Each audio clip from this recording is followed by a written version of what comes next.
ქუთაის რაიონის გამგებელმა ადგილობრივ მოსახლეობას დედაქალაქის მთავრობის წარმომადგენლებსა და საკრებულოს წევრებს მუშაობის ერთი წლის ანგარიში წარუდგინა. ანგარიშის პრეზენტაციას თბილისის მერი დავით ნარმანიაც დაესწრო.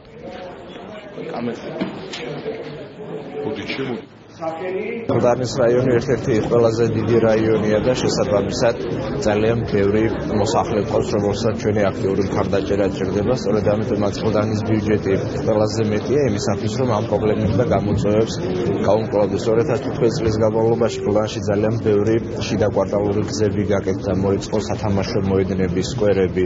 ძალიან აქტიურად მიმდინარეობდა მუშაობა სოციალურად დაუცველი ადამიანების მხარდაჭერის თვალსაზრისით და ძალიან ბევრ ადამიანს გაეწია მხარდაჭერა როგორც მედიკამენტების შეძენის, ასევე სოციალური დახმარებების თვალსაზრისით, ისევე როგორც 300-ზე მეტი პროექტი დაფინანსდა ბინაკლის საკუთრებათა ამხანაგობების მეშვეობით, საერთო სარგებლობის ეზოების, სადარბაზოების მოწესრიგებასთან დაკავშირებით, სახურავების შეკეთებასთან, ლიფტების შეკეთებასთან დაკავშირებით და მომავალშიც გამგეობა ძალიან აქტიურად გააგრძელებს მუშაობას იმისათვის, რომ კიდევ მოსაგვარებელი საკითხები, რაც ჩვენ გვაქვს ქუთაის რაიონში, მოვაგვაროთ.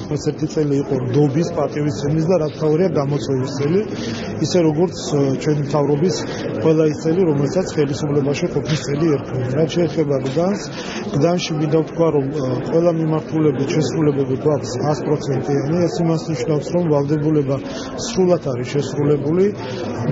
დაიგო ძალიან ბევრი გზა, 51 მსხვილი მისამართის ობიექტი არის საფარებში დაგებული, კეთილმოეწყო ძალიან ბევრი ობიექტი, ასევე ძალიან მნიშვნელოვანია, რომ ახალი ინოვაციები შევედით, რომელსაც ქვია პროგრამების წამოწყება და ჩვენ მოვამზადეთ გაზიფიკაციის პროგრამა, რომელიც 300,000-ია ეს ხევა მუხიანში.